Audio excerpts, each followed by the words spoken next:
encontrados por aqui ao longo dos anos e estão sendo catalogados. A ideia é montar um museu para o turista explorar este lugar, que antes do descobrimento do Brasil fascinou o navegador espanhol Vicente Pinzón. Cita, né, segundo os historiadores, na sua carta náutica, uma passagem onde ele viu grandes fogos em cima de grandes muralhas. Essas muralhas seriam comparadas às falésias, que têm uma similaridade muito grande, juntamente com as fogueiras que os índios faziam sobre as falésias. Hoje os caiçaras pescam em jangada. Um jeitinho dá para pedir uma carona e experimentar um passeio bem diferente. É um trabalho de herói.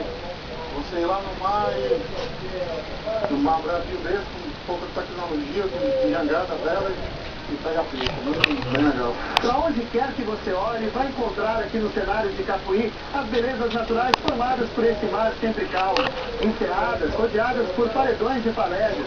E em cima delas, no fim da tarde, você pode conferir um outro atrativo natural, este pôr do sol, que aqui no clima do Ceará é quase todo dia garantido.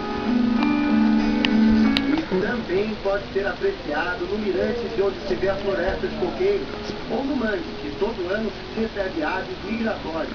Elas estão entre os visitantes que aproveitam ao máximo este lugar, onde o melhor não custa nada. Depois a gente fomos ter uma rede belíssima para a gente dormir, descansar, ficar fora do estresse da cidade.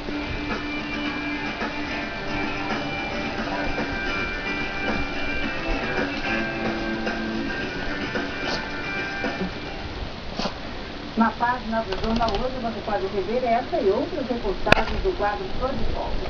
O Jornal Hoje termina desejando um ótimo fim de semana para você. Outras informações do Globo Notícias às 8h15, horário de Brasília, do Jornal Nacional.